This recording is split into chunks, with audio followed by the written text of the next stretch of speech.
antara tubuh dengan lingkungan ya, dengan menggunakan alat pernapasan. Tujuan respirasi itu sendiri yang pertama yaitu untuk mendapatkan oksigen untuk metabolisme seluler ya, yang nantinya untuk pembentukan energi seluler. Kemudian juga untuk mengeluarkan karbon dioksida ya dari tubuh. Lalu untuk meregulasi pH darah ya, sehingga nanti tercapai keseimbangan asam basa cairan tubuh ya. Nah, ini adalah beberapa istilah respirasi, ada hipoksemi, hipoksia, hipokapnia, hiperkapnia, hipoventilasi, dan hiperventilasi ya. Nanti bisa dibaca ya. Nah, ini kalau dilakukan pemeriksaan analisa gas darah, untuk normalnya ini adalah nilai ini ya. Biasanya yang kita ambil itu dalam memeriksa gas darah pada manusia menggunakan darah arteri. Ya, jadi di sini normalnya pH di 7,35 sampai 7,45, PO2 di 80 sampai 100, kemudian saturasi oksigen di 95 sampai 97%, PCO2 di 35 sampai 45, kemudian Big Nut di 22 sampai 26 mg per liter ya. Total karbon dioksida itu 20 sampai 27 mg per liter, kemudian base excess itu +2 sampai -2. Nah, ini adalah tahapan proses respirasi. Ada pertukaran udara paru, kemudian difusi oksigen dan karbon dioksida, lalu transport oksigen dan karbon dioksida, serta pengaturan ventilasi. Yang pertama mengenai pertukaran udara paru-paru, mekanismenya yaitu oksigen dari udara masuk ke oksigen dari udara masuk ke paru-paru, lalu ke jantung, kemudian ke darah arteri, lalu dibawa ke jaringan, kemudian terjadilah respirasi seluler ya. Nanti dari hasil sisa metabolisme seluler tersebut adalah karbon dioksida dari jaringan akan dibawa melalui darah vena, lalu balik lagi ke jantung, balik lagi ke paru-paru, baru diekspirasikan. Respirasi terbagi tiga, ada respirasi eksternal, internal, dan intraseluler. Kalau respirasi eksternal itu adanya pertukaran oksigen dan karbon dioksida antara lingkungan eksternal dengan sel, ya. Di sini dikatakan karena alveoli dan kapiler mempunyai dinding yang sangat tipis, ya. Yang kedua, respirasi internal ini pada level jaringan yang mana pertukaran oksigen dan karbon dioksida itu terjadi antara plasma dan jaringan. Lalu yang ketiga, respirasi intraseluler yang ini adalah ditujukan untuk menghasilkan ATP ya, dan sisa sampingnya itu karbon dioksida. Mekanismenya yaitu simple diffusion berdasarkan perbedaan tekanan parsial. Nah, ini ya pertukaran udara paru-paru. Jadi kalau yang biru itu adalah deoxygenated blood from heart. Kalau yang merah ini itu oxygenated blood to heart ya. Ini adalah sel-sel darahnya. Kemudian ini yang kayak bentuk lengkung ini adalah yang coklat ini adalah alveolus ya. Kemudian yang ini plasmanya. Ya. Nah, ini adalah komposisi udara yang diinhalasi dan ekshalasi ya. Yang mana nanti kalau secara dari inspirasi itu oksigen yang didapat itu dari udara itu ternyata hanya 20,96% ya. Nah, yang kedua yaitu difusi oksigen dan karbon dioksida. Hal ini terjadi perbedaan tekanan gas parsial akan menekan kompartemen di mana oksigen akan berdifusi dari alveoli tadi ya, yang warna coklat tadi eh, ke vena ya. Jadi di sini di alveoli tekanan O2-nya di 107, sedangkan di vena itu 40 ya, rendah. Jadi nanti yang meningkat sehingga akan meningkatkan PO2 di arteri menjadi 100 ya. Jadi dari yang tekanannya tinggi menuju ke tekanan oksigen yang rendah ya. Oksigen digunakan oleh sel untuk oksidasi yang menurunkan tekanan parsial sampai 20 milimeter air raksa. Kemudian dia berdifusi dengan mudah ke dalam sel. Nah, ini difusi oksigen dan karbon dioksida. Jadi ini dari arteri pulmonalis, kemudian ini ke sistem kapiler pulmonalis, di sini alveolinya, di sini vena pulmonalis ya. Nah, nanti kan yang dari alveoli ini oksigennya yang di arteri ini 40, yang di alveoli 104. Nanti masuk, jadilah nanti tekanannya menjadi 104 PO2-nya ini ya.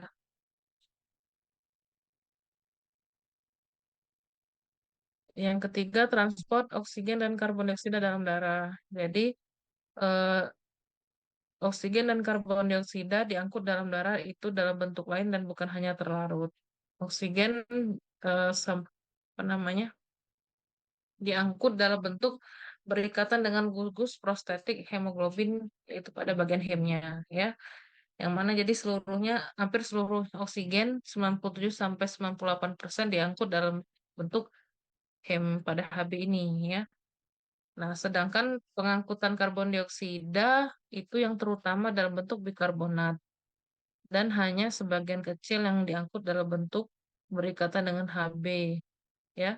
Ikatan bukan pada hem tapi dengan proteinnya ya, yaitu carbamino bound atau karbamat HB.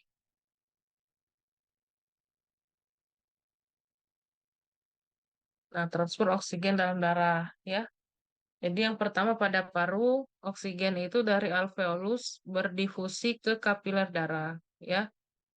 97 sampai 98% ini berdifusi ke eritrosit terikat dengan hemoglobin tadi membentuk HbO2 ya, diangkut dalam sirkulasi darah oleh Hb. Nah, 2 sampai 3%-nya terlalu dalam plasma ya, sedikit ya. Nah, ikatan Hb dengan oksigen bersifat reversibel. Ya, contohnya, jika PO2 atau tekanan oksigen meningkat, maka Hb dengan mudah mengikat oksigen. Sebaliknya, kalau PO2 turun, maka Hb dengan mudah melepaskan oksigen. Kemudian terkait dengan PCO2, kalau meningkat, Hb dengan mudah melepaskan oksigen.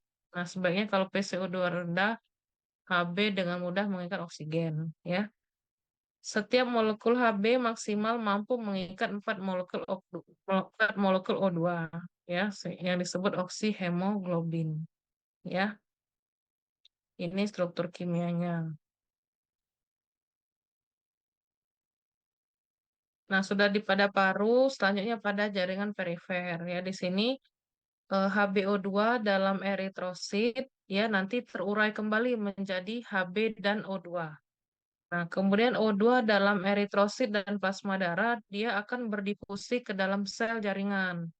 Nah, pada sel otot O2 itu diikat oleh mioglobin ya, kita sudah belajar kemarin ya, atau Mb sehingga eh, disebut MbO2 ya, tapi satu molekul Mb atau mioglobin itu hanya mampu mengikat satu molekul oksigen ya, itu bedanya. Selanjutnya ya oksigen masuk ya, oksigen yang di dalam sudah masuk ke jaringan tadi akan masuk ke mitokondria. Nah, di sini dia oksigen diikat oleh sitokrom C sebagai aseptor ion H+ dalam oksidasi NADH dan FADH. Nah, ini struktur hemoglobin ya, yang mana apa namanya pada satu hemoglobin itu dia ada 4 kelompok hem yang mana di pusatnya terdapat atom besi. Ya, apabila terjadi apa namanya pemasukan oksigen ya ke dalam, maksudnya oksigen dimasukkan ke atau berikatan dengan hemoglobin ini di paru-paru ya, berikatan pada inti ini ya, inti daripada atom besi ini ya pada hemnya. Ya, begitu pula sebaliknya nanti dia juga akan di-unloaded oksigennya akan dilepaskan di jaringan. Nah, ini tadi eh, homeostasis sistem respirasi ya. Jadi yang tadi karbon dioksida bersama-sama dengan molekul air ya akan dibawa ke jaringan membentuk H2CO3 nanti eh, dipecah lagi menjadi H plus dan Bignat ya. Begitupun pula sebaliknya H plus plus Bignat ini akan dibawa ke paru-paru membentuk H2CO3 nanti akan dipecah lagi menjadi CO2 dan H2O. Nah, ini respirasi eksternal tadi ya. Respirasi eksternal tadi yang mana eh, ion hidrogen ditambah ion bikarbonat ya. Kemudian nanti menjadi H2CO3 lalu membentuk air nanti H2CO3 dipecah lagi membentuk air dan karbon dioksida. Nah, nanti karbon dioksida ini akan eh, meninggalkan atau dikeluarkan dari tubuh. Nah, ini sebaliknya ya, yang apa namanya Hb yang deoksihemoglobin ya tidak ada oksigennya, lalu nanti masuk oksigen ke dalam tubuh, nanti terikatlah membentuk oksihemoglobin atau HbO2.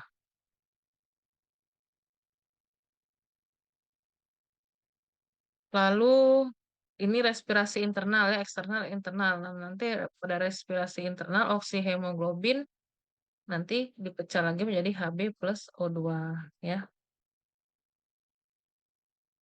Nah, ini yang sisa metabolisme tadi ya, karbon dioksida bersama-sama dengan air nanti membentuk eh, asam karbonat, nanti dipecah lagi menjadi H plus dan bignat.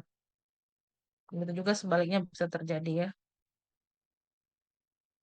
Nah, eh, untuk mentransportasikan oksigen itu memerlukan protein utama ya untuk mengikat oksigen. Di sini ada tiga, yaitu tadi sudah kita bahas, hemoglobin, mioglobin, dan sitokrom C. Ya. Nah, hemoglobin ya sudah kita pelajari juga. Jadi senyawa terdiri dari senyawa hem dan protein globin ya.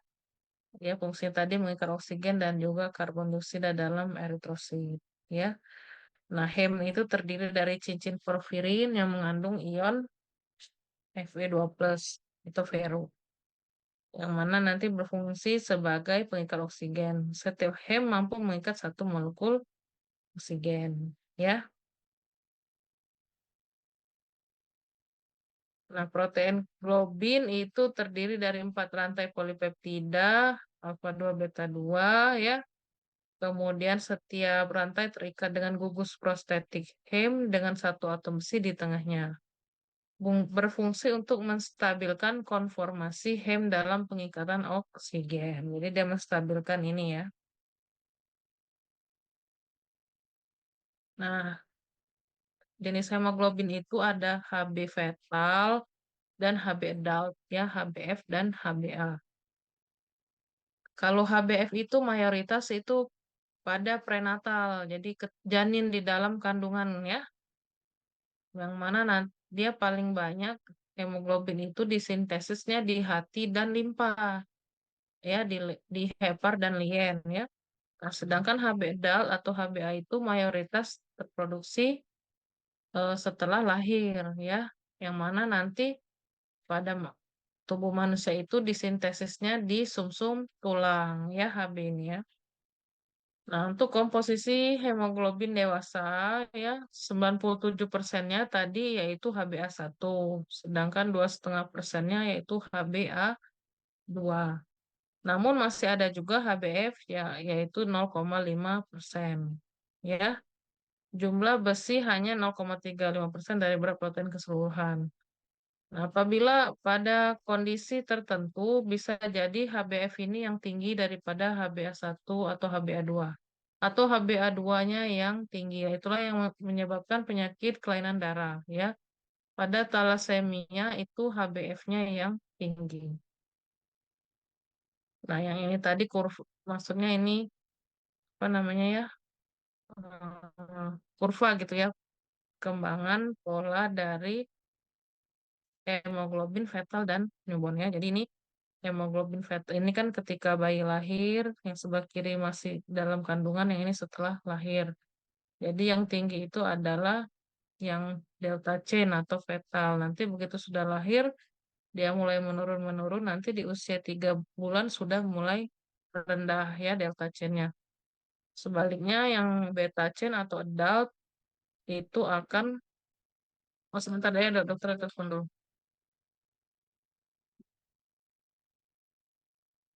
Mhm.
Dek, udah kelihatan ya?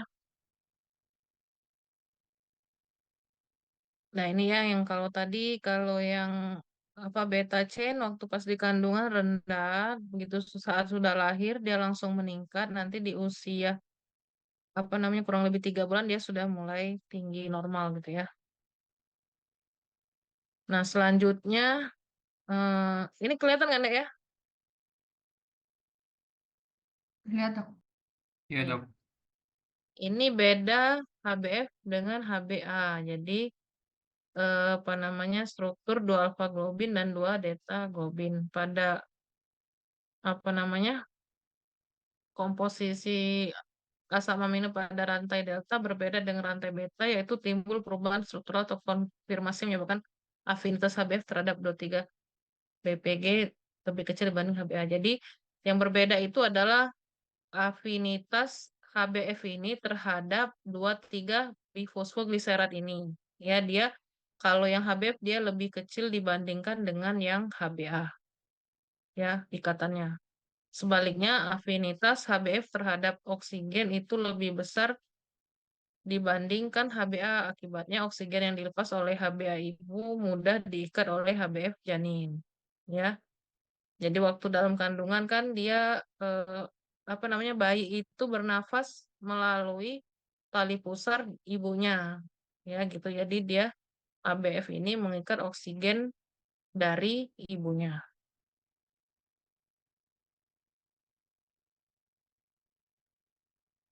Nah, yang kedua hemoglobin ada mioglobin. Nah, mioglobin tadi dia tadi mengikat dan menyimpan oksigen di dalam sel otot, membentuk MbO2 sehingga oksigen tadi tersedia untuk oksidasi bahan bakar yang menghasilkan energi untuk kontraksi, ya.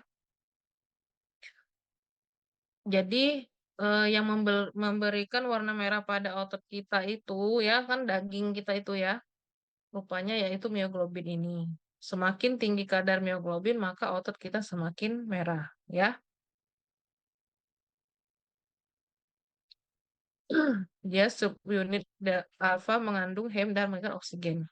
Ya, jadi ini tadi, oh sudah ya, hem tadi ya. Nah, ya, bentuk besi yang ferro itu afinitas oksigennya lebih tinggi dibandingkan dengan Hb, ya, sehingga mampu merebut oksigen dalam kapiler ke jaringan.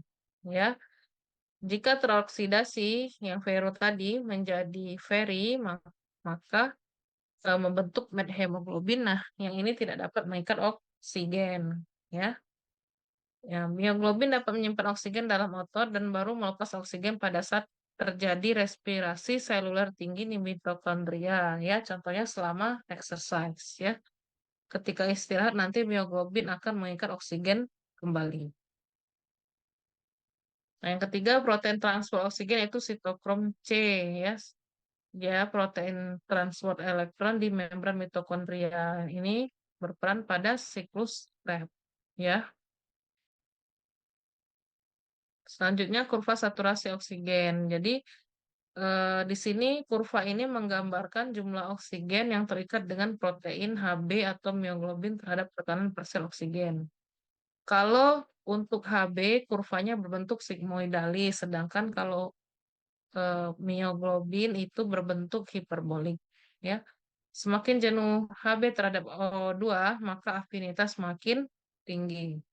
Bila PO2 tinggi, maka mioglobin dan Hb akan jenuh dengan oksigen. Namun pada PO2 rendah, mioglobin mengandung oksigen lebih banyak dibandingkan Hb. Ya, jadi Hb berfungsi sebagai pengangkut oksigen yang efektif. Ya, Hb mampu mengikat maksimal 4 oksigen. Ya, jadi kalau istilahnya kalau mengikat oksigen disebut asosiasi, melepas oksigen disosiasi. Ya.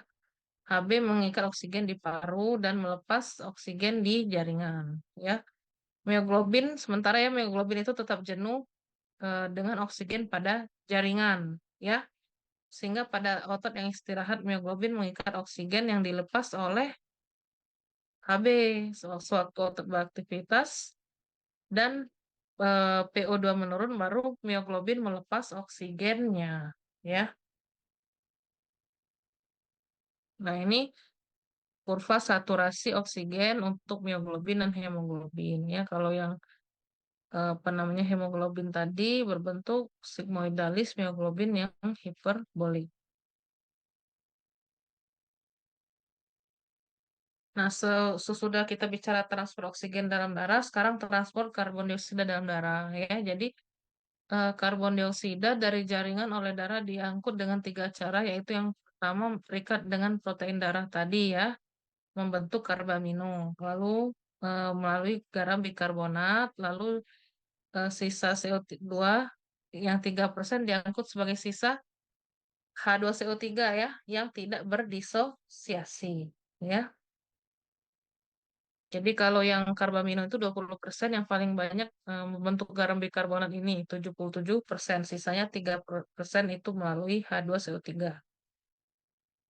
Ini ilustrasinya ya, yang mana CO2 yang berdifusi di aliran darah ya 7% remain dissolved in plasma as CO2. Jadi dia tetap berada dissolved pada plasma sebagai CO2. Nah, 93%-nya itu akan berdifusi masuk ke eritrosit ya, yang mana 23%-nya terikat ke Hb membentuk karbamino ya, hemoglobin tadi, HbCO2. Nah, 70%-nya terkonversilah menjadi H2CO3 dengan bantuan enzim karbonik anhidrase. Nah, nanti H2CO3 tadi dipecah lagi menjadi hidrogen dan bignat. Ya, hidrogen di remove oleh buffer, terutama oleh Hb. Sementara bignat tadi keluar dia ke RBC, bertukaran dengan klorida. Ya, ini sama ya. Ini secara struktur kimianya tadi.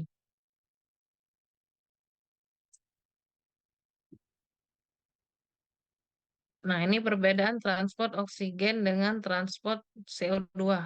Ya,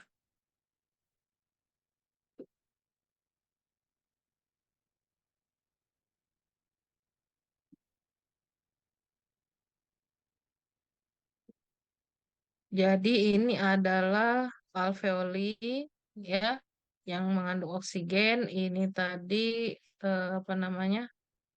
eh, kap kapilari kapiler pulmonari kapilari. Kalau yang ini sistemik kapilari ya.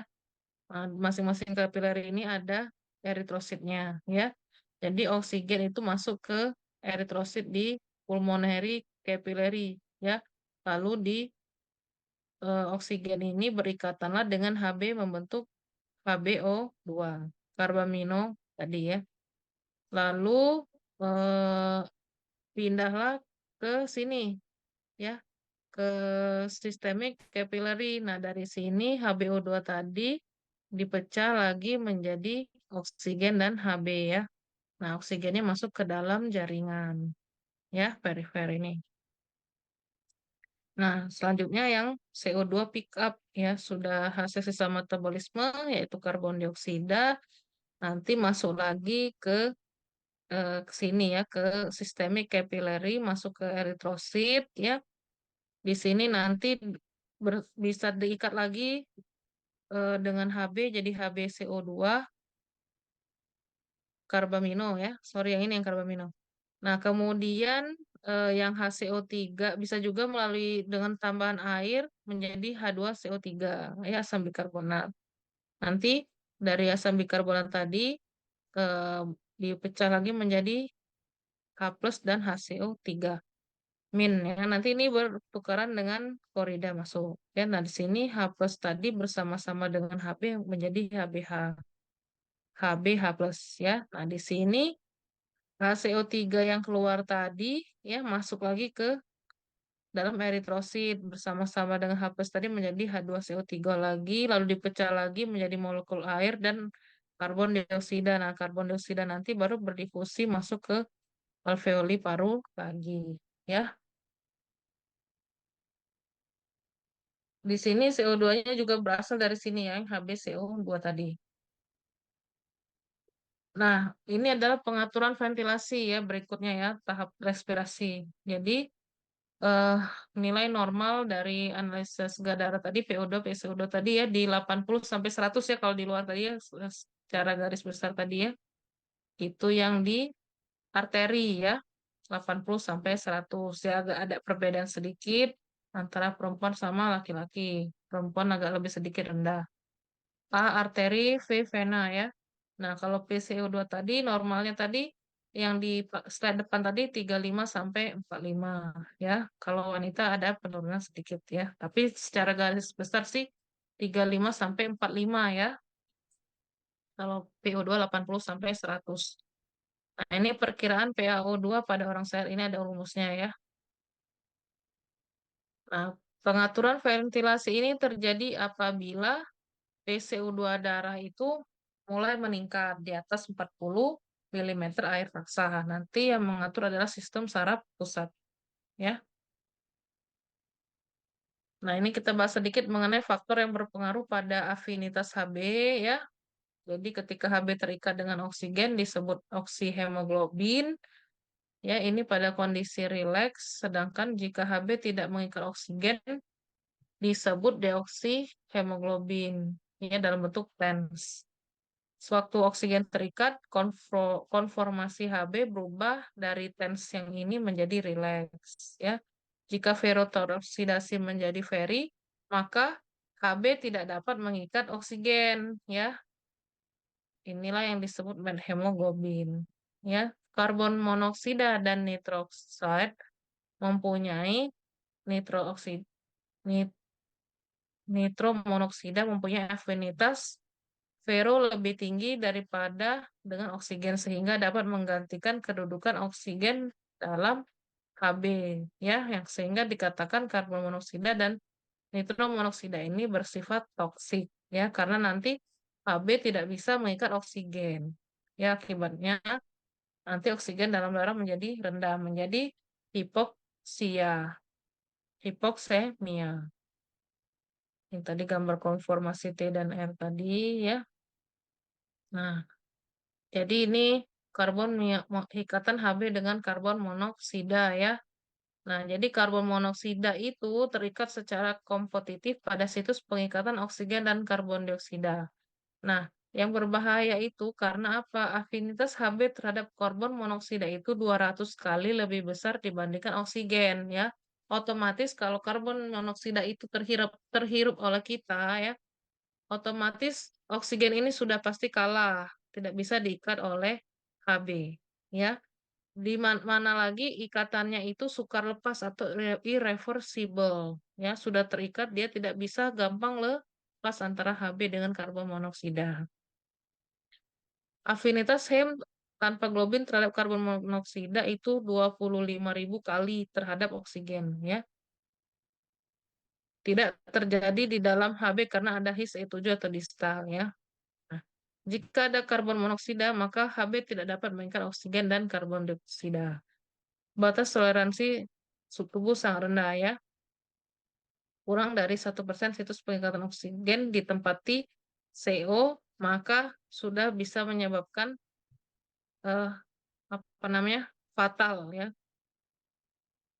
atau kematian ya kalau lebih dari 1% pengikatan oksigen ditempati daripada CO karbon monoksida. Selain itu juga karbon monoksida ini selain berikatan tadi dengan situs pada Hb juga berpengaruh terhadap enzim katalase dan sitokrom C ya. Nah, ini yang secara apa namanya ilustrasi tadi ya. Normalnya ini hemoglobin dia membawa oksigen dan karbon dioksida ya di sel darah merah.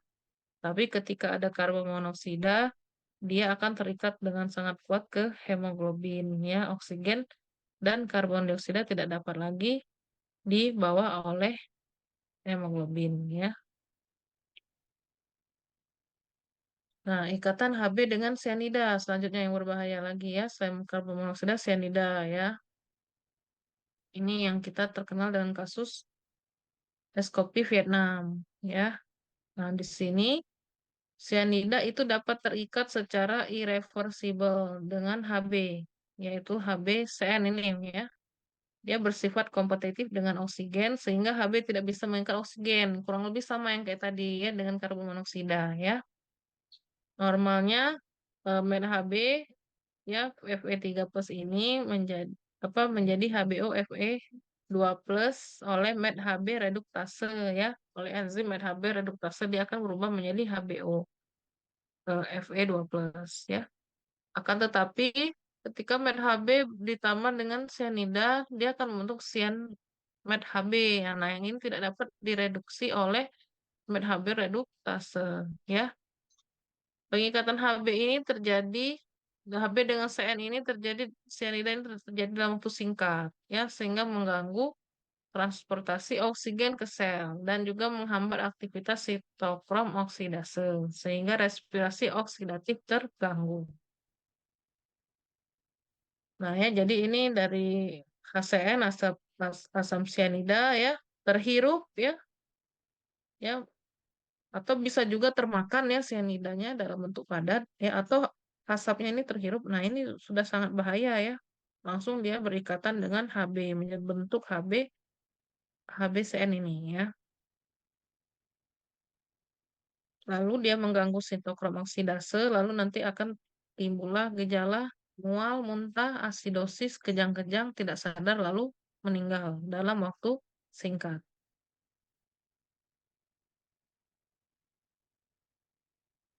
Nah, ini methemoglobin atau methb ya.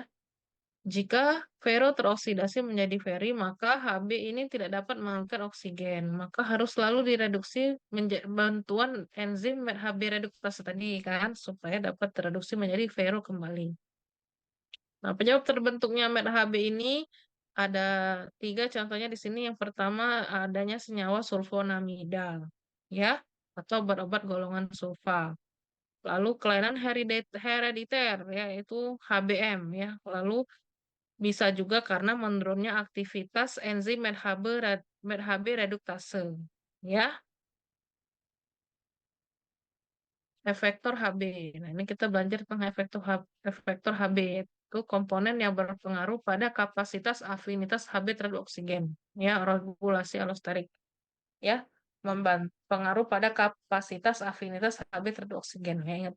Jadi ada dua negatif atau positif, homotropik atau heterotropik.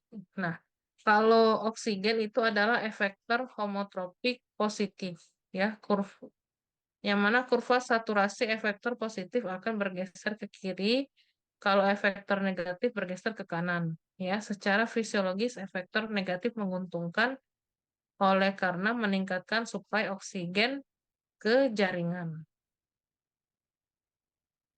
Nah, yang tadi ya, efektor positif, jadi meningkatkan afinitas Hb terhadap oksigen, menggeser kurva saturasi ke paru-paru, ke kiri, sorry. Contohnya oksigen di paru-paru.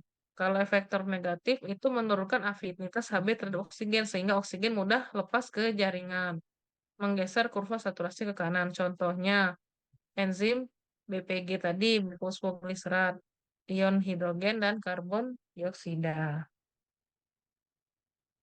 Nah, efektor negatif yang pertama contohnya enzim bifosfogliserat tadi atau BPG. Ini yang ada di dalam eritrosit. Dia berperan dalam proses glikolisis dalam sitoplasma. Dia akan menurunkan afinitas Hb terhadap O2 ya. Nah, pada Hb fetal tadi ya kita belajar HbF itu kadar enzim bifosfogliseratnya rendah sehingga afinitas Hb terhadap oksigen meningkat ya. Jadi HbF-nya ngikat oksigen terus, tidak bisa dilepas-lepas ya. Kemudian yang contoh pada tempat yang tinggi ya, pada tempat yang tinggi pegunungan misalnya ya. Di sini konsentrasi Hb dengan BPG ini dan eritrosit meningkat sehingga afinitas Hb terhadap oksigennya menurun ya sehingga oksigen dapat dilepas ke jaringan ya.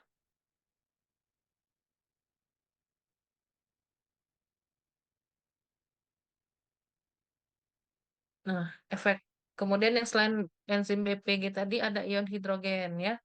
Jika ion hidrogen meningkat, maka pH darah menurun. Nah, sehingga afinitas Hb terhadap oksigen menurun sehingga nanti oksigen dapat dilepaskan jaringan disebut efek Bohr ya. Lalu yang ketiga ikatan kovalen dengan karbon dioksida. Ya, karbon dioksida hasil metabolisme di jaringan dibawa ke paru sebagai bikarbonat. Ya, sebagian akan terikat dengan Hb di dalam eritrosit membentuk karbaminohemoglobin ya, atau karbamat Hb. Ini tadi efek pada kurva saturasi oksigen atau efek Bohr. Ya,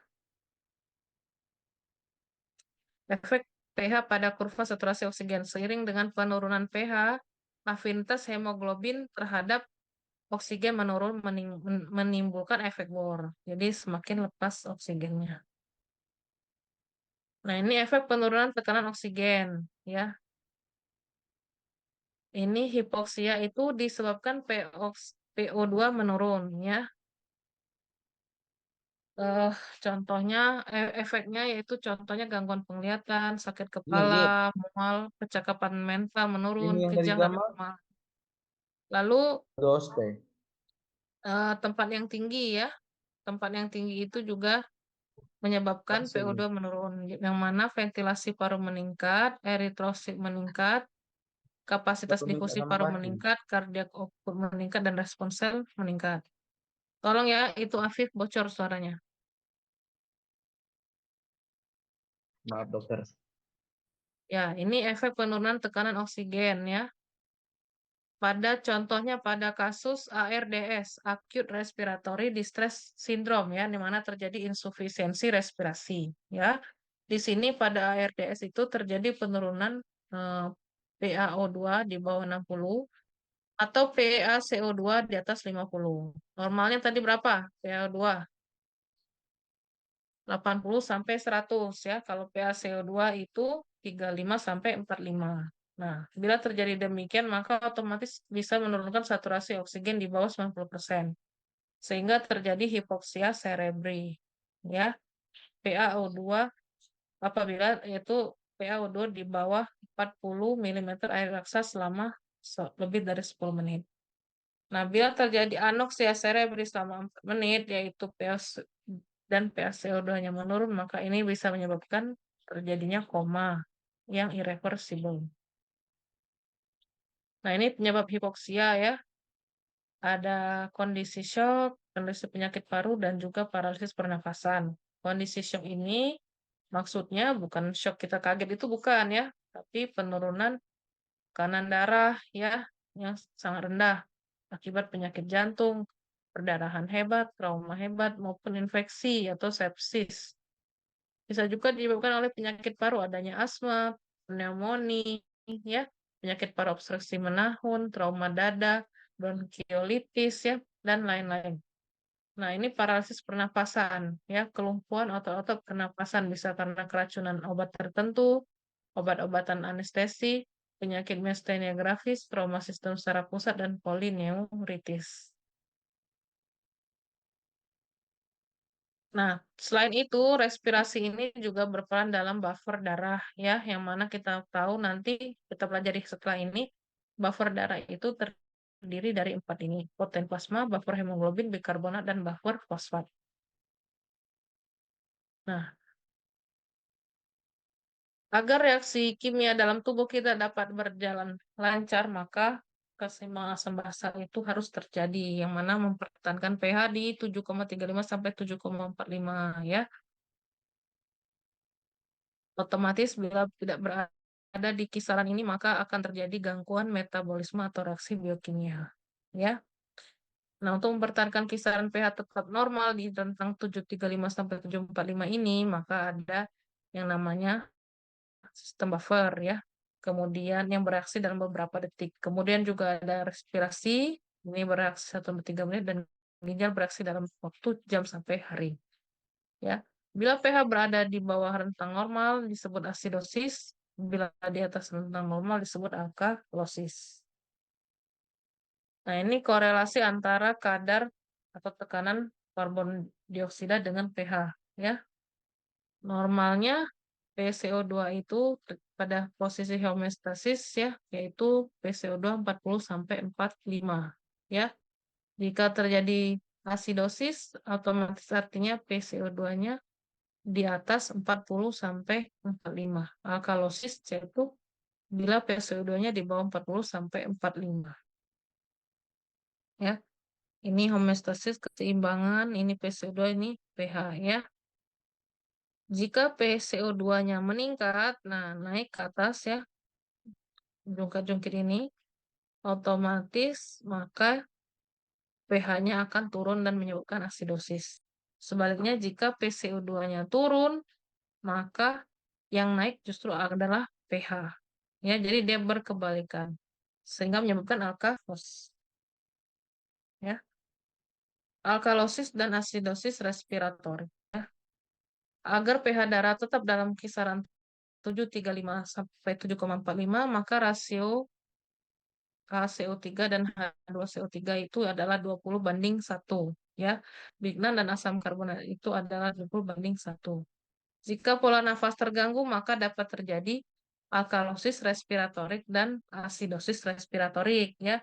Kalau alkalosis respiratorik itu akibat oleh adanya hiperventilasi ya. Jadi jumlah CO2 dalam plasma menurun, otomatis pH menjadi naik ya. Sehingga tindakannya itu pemberian karbon dioksida atau udara habis nafas ya. Sebaliknya, asidosis respiratorik itu disebabkan oleh hipoventilasi, yaitu jumlah kadar CO2 dalam plasma meningkat. Ya, PCO2-nya meningkat. Tadi pH-nya tuh turun. Tindakannya adalah pemberian Pignat via intravena. Nah, peran respirasi dalam sistem darah. H2CO3 terbentuk atas bantuan enzim karbonat anhidrase yang dapat terurai menjadi ion hidrogen dan Pignat. Ya, tadi rasionya adalah 20:1 ya, HCO3 apa Pignat dengan karbon dioksida 20:1. Nah, ini tadi ya eh, apa namanya? Ini karbon dioksida, terus ini adalah Pignatnya. Jadi 20 Pignat 1 karbon dioksida. Baru dia seimbang di pH 7,35 sampai 7,45. Rata-ratanya pH 7,4 taruh ya.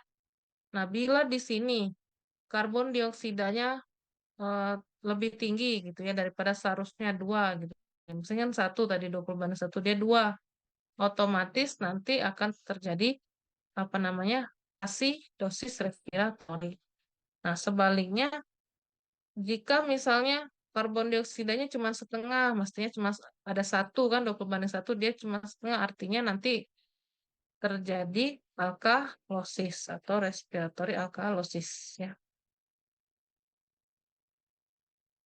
Nah, kompensasi asidosis ya. Nah, bila terjadi asidosis, maka laju dan kedalaman napas ditingkatkan atau hiperventilasi. Ya, jadi laju nafasnya lebih cepat nafas kita dan dalam ya. Jadi cepat dan dalam ya, gitu ya.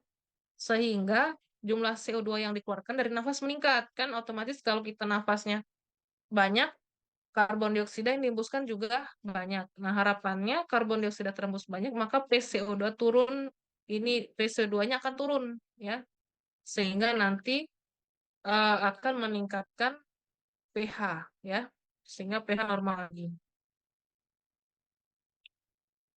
Selanjutnya nanti ginjal yang akan membuang ion hidrogen melalui urin. Ya, itu yang dari ginjal ya. Kalau tadi dari respirasi ya. Kemudian juga bisa juga akan membentuk bikarbonat sehingga menaikkan pH ya. Terus sehingga asidosis terkompensasi dan pH darah terkoreksi. Tunggu ya, ada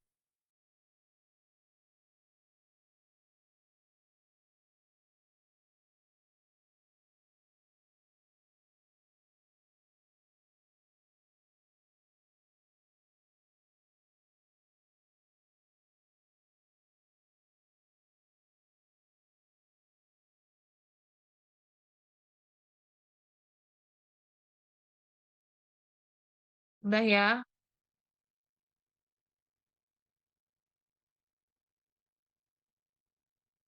Nah, ini tadi kompensasi asidosis ya tadi ya. Jadi kalau asidosis maka kita mengharapkan karbon dioksida banyak dibuang ke luar supaya menurunkan PCO2 ya. Jadi dia eh, kembali lagi normal.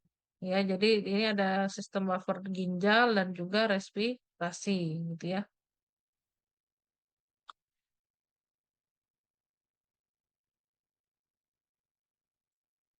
Jadi meningkatkan respiratory rates untuk menurunkan PCO2 ya. Nah, ini kompensasi alkalosis. Dalam keadaan alkalosis itu maka laju dan kedalaman nafas menurun, hipoventilasi. Jadi jumlah CO2 yang dikeluarkan dari nafas menurun, maka PCO2 meningkat sehingga pH akan menurun. Ya, jadi pada kondisi alkalosis sebaliknya kita akan tubuh akan merespon melalui hipoventilasi. Jadi respira apa rate respirasi rate-nya kita akan menurun ya sehingga sedikit karbon dioksida yang dikeluarkan oleh tubuh sehingga dapat meningkatkan PCO2 sehingga pH-nya akan menurun ya normal kembali ya. Sebaliknya pada ginjal dia akan membuang bikarbonat ya sehingga terkompensasi ya. Nah, ini tadi ya. Jadi diharapkan dia akan menurunkan respiratory rate sehingga akan meningkatkan PCO2 di dalam darah. Selain itu nanti akan dibuanglah Big Nut melalui ginjal ya. Kalau tadi pada asidosis dia akan membuang H+ atau ion hidrogen. Kalau ini membuang Big Nut ya. Oke, selesai yang itu namanya respirasi ya. Selanjutnya langsung nyambung ke asam basa.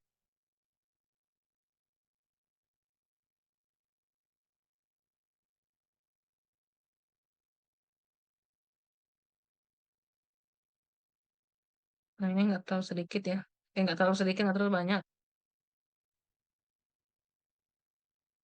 Nah, ya ini keseimbangan asam basa ya. Jadi tadi ya nyambung ya sebenarnya dengan yang tadi respirasi.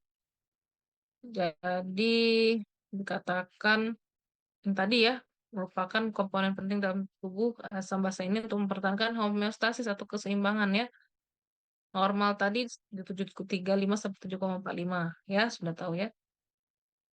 Nah, bila pH turun ya hingga di bawah 6,8, nah ini bisa mengakibatkan kematian bukan hanya sekedar kerja enzim tidak optimal ya, tetapi bisa menyebabkan kematian ya. Sehingga tubuh kita ini memiliki suatu mekanisme yang bisa mempertahankan nilai pH supaya tetap normal, yaitu sistem buffer ya. Nah, ini tadi definisi dari asam dan basa ya, silakan nanti dibaca. Ya, dikatakan ini tadi power of hidrogen itu di pH tadi power of hidrogen di kisaran 0 sampai 14 ya. Netral itu pH 7, asam di bawah 7, basa di atas 7. Tapi kalau pada pH normal tubuh tadi 7,35 sampai 7,45 ya. Nah, ini tadi berdasarkan kemampuan untuk terdisosiasi ada asam kuat, asam lemah, basa kuat, basa lemah ya. Kuat itu apabila terdisosiasi dengan sempurna di dalam larutan ya. Kalau lemah itu tidak terdisosiasi dengan sempurna. Nah, jadi buffer itu merupakan kombinasi suatu zat dan pH menambahkan sejumlah kecil asam maupun basa ya, atau juga bisa disebut campuran antara asam lemah atau basa lemah dengan asam atau basa konjugasinya untuk garam ya. Gunanya sistem buffer tadi yang mempertahankan homeostasis pH dan mencegah terjadinya asidosis dan alkalosis. Ini tadi normal tubuh. Nah, ada dua sistem buffer ini, yaitu buffer kimia dan buffer fisiologis. Nah, bedanya apa? Kalau buffer kimia itu dia lini pertama kerja cepat, ya, tapi bersifat sementara saja. Sedangkan kalau buffer fisiologis dia lini terakhir kerjanya lambat, tapi bersifat tahan lama. Ya, buffer kimia ada tiga, ya, buffer asam karbonat bikarbonat, buffer fosfat, dan buffer protein. Ya. Ya, jadi dia fungsinya menetralisasi. Ya, menetralisasi bukan mengeliminasi ion H+. Yang mengeliminasi ion H+ tadi siapa? Dek, kalau dari tadi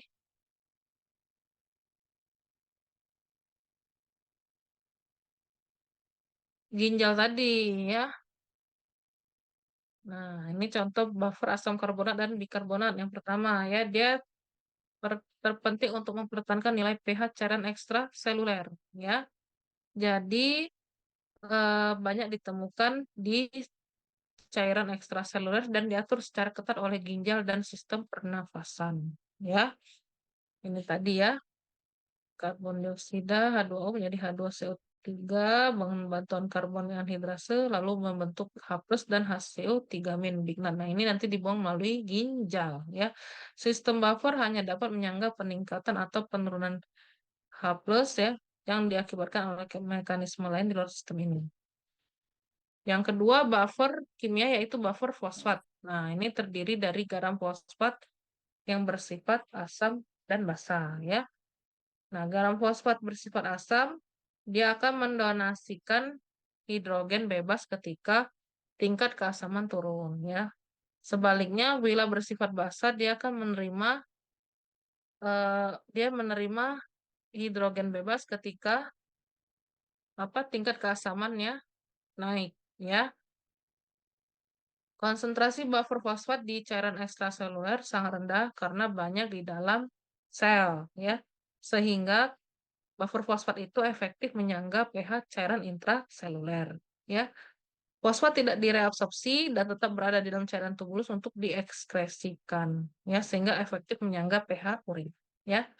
Selanjutnya buffer kimia yaitu buffer protein, ada buffer asam amino, buffer hemoglobin, dan juga buffer protein plasma. Ya, tadi juga sudah kita belajar ya buffer hemoglobin ya. Nah, buffer asam amino di sini dikatakan bersifat amfoter karena dia menetralkan perubahan pH cairan intraseluler dengan cara menyerap maupun melepaskan ion hidrogen.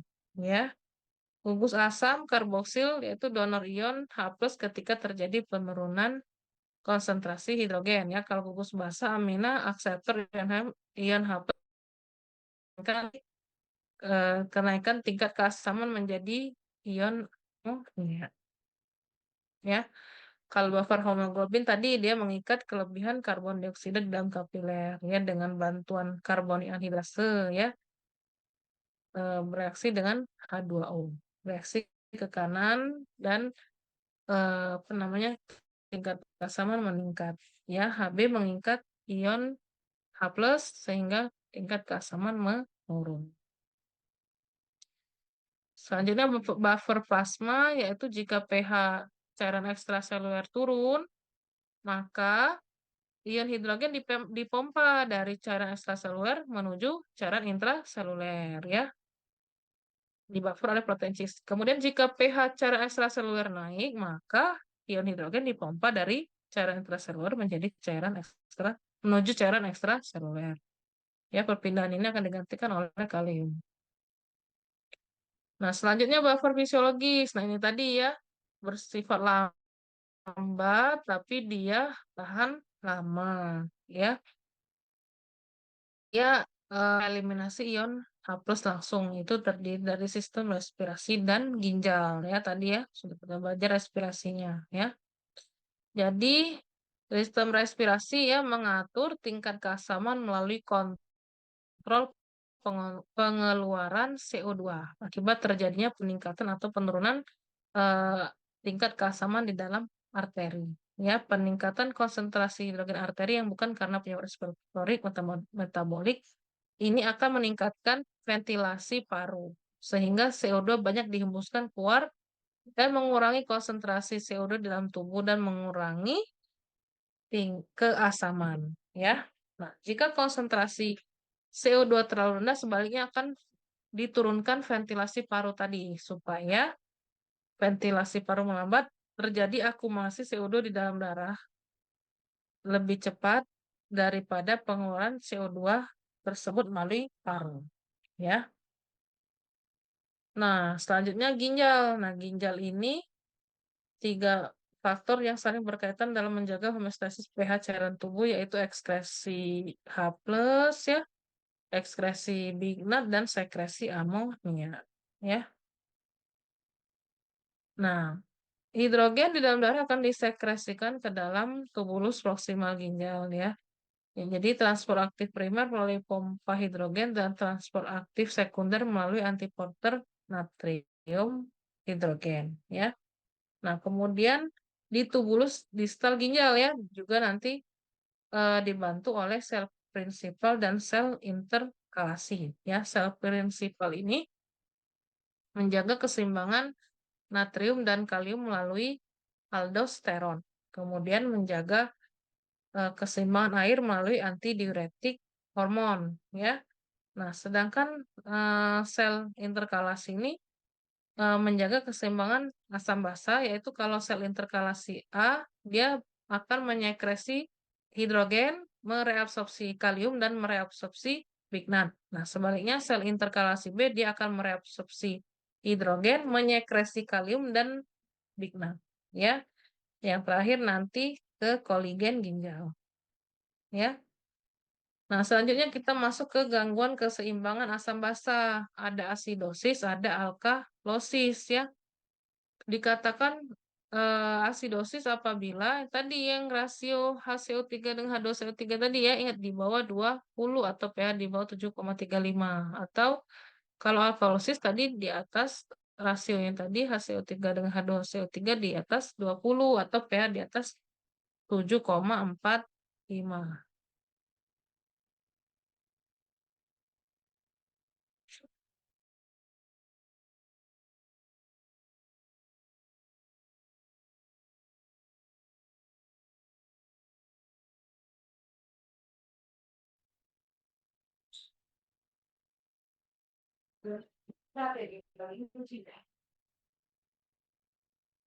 Nah ya, jadi nanti asidosis itu ada yang respiratorik, ada yang metabolik, begitu juga dengan alkalosis ada respiratorik, ada alkalosis metabolik, ya. Nah, kalau asidosis respiratorik itu dia apa namanya terjadi hipoventilasi, ya, sehingga konsentrasi karbon dioksidanya meningkat di darah sehingga apa tingkat keasaman tubuh meningkat, ya. Ini tadi disebabkan apa? Tadi sudah dibaca kan? Yang sebelumnya ada hambatan pusat pernafasan, ya, sumbatan saluran pernafasan maupun penekanan pada paru. Nah, ini nanti dibaca contoh-contohnya apa ya? Kalau hambatan pusat pernafasan mungkin karena keracunan luminal, bius yang terlalu dalam, kondisi koma, obat-obat masker relaksan, dan gangguan saraf otot pernapasan, misalnya pada penyakit miastenia gravis ya. Kalau sumbatan saluran pernapasan artinya di saluran napas ada odem ya, ada odem laring atau penyakit difteri atau ada tertelan benda asing ya, asma, pneumonia atau dicekik ya. Kalau pada penekanan pada paru yaitu dari parunya sendiri, pneumotoraks ya, emfyema, emfisema, patah tulang kosta yang multiple. Nah, selanjutnya acidosis metabolik. Nah, ini peningkatan kadar asam di dalam darah akibat metabolisme dalam tubuh yang tidak dapat dikompensasi. Disebabkan oleh penurunan konsentrasi HCO3 karena diare berat, saya atau juga kegagalan fungsi ginjal. Jadi, reabsorpsi Big Nut ini oleh tubulus terhambat. Ya, misalnya pada penyakit nefritis, hidronefrosis, TBC renalis. Atau bisa juga karena peningkatan asam dari proses metabolisme penyakit DM ya. Misalnya pada kondisi KAD, benda keton atau asam meningkat ya, sehingga konsentrasi asam bikarbonat meningkat ya. Ini juga bisa diakibatkan olahraga berat, alkoholik, ilus, dan perdarahan. Nah, yang ketiga yaitu alkalosis respiratorik ya. Nah, ini karena hiperventilasi, jadi sehingga konsentrasi karbon dioksida di darah menurun, tingkat keasaman menurun, jadi pH-nya naik ya. Ya, eh, ini biasanya terjadi pada anoksi-anoksia, misalnya ketika sedang berada di daerah pegunungan atau ketika kita sedang histeris, cemas, demam yang tinggi, emboli pulmonal, trauma kapitis, ataupun keracunan aspirin, ya.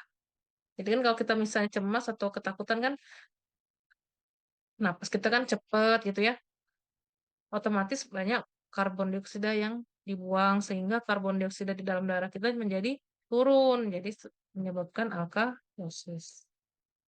Nah, alkalosis metabolik yang keempat ya, peningkatan kadar alkali di dalam darah akibat metabolisme dalam tubuh yang tidak dapat dikompensasi ya, disebabkan oleh apa? Misalnya pengobatan dengan bikarbonat berlebihan atau pengeluaran sel lambung yang banyak, misalnya pada kasus stenosis pilorum ya. Kemudian muntah-muntah gitu ya, varises esofagus, pankreatitis atau overdosis alkali. Nah, ini ya. eh, jadi cara bacanya ini kan kelainannya acidosis respiratorik, acidosis metabolik, kemudian alkalosis respiratorik, alkalosis metabolik. Nah, jadi kalau kalau misalnya pada acidosis respiratorik, nah ini apa yang terjadi? PCO2-nya meningkat ya. Kemudian ion hidrogennya tinggi, pH-nya turun, HCO3- atau Big Nut-nya meningkat ya. Kalau asidosis metabolik yang terjadi apa? PCO2-nya normal atau justru turun ya. Nah, tapi dia di sini dikatakan Big Nut-nya yang turun ya, untuk pH sama hidrogennya ada sama-sama naik, sama-sama turun ya. Tapi yang HCO3- ya turun. Kalau alkalosis respiratorik, PCO2-nya turun ya, pH-nya naik kan alkalosis H plusnya turun ya, HCO3- turun. Kalau alkalosis metabolik, pH-nya naik otomatis ya, hidrogennya turun, HCO3- naik, PCO2-nya normal atau meningkat ya. Nah, ini mekanisme kompensasinya ya, kalau terjadi asidosis respiratorik maka akan dilakukan retensi Big Nut dan ekskresi hidrogen ya, sehingga pH balik normal lagi ya, namun urinnya menjadi asam. Kalau asidosis metabolik maka akan terjadi hiperventilasi, jadi supaya PCO2-nya turun ya, sehingga pH-nya normal. Begitupun kalau ada pada alkalosis respiratorik, nah ini akan dikeluarkan minatnya dan juga ditahan atau diretensi hidrogennya sehingga pH-nya normal dan urinnya menjadi basah ya, karena retensi hidrogen ya. Kemudian pada alkalosis metabolik dia akan kompensasinya terjadi hipoventilasi sehingga PCO2-nya meningkat dan pH kembali normal. Ya, ini ininya tadi apa namanya? Bagan gitu ya. Ini what is pH? Kalau turun asidosis, kalau meningkat alkalosis ya. Terus HCO3, PSO2 kalau normal atau decrease gimana? Kalau meningkat PSO2-nya terjadi apa gitu-gitu ya. Oke, terima kasih. Selesai kuliah respirasi dan keseimbangan asam basa.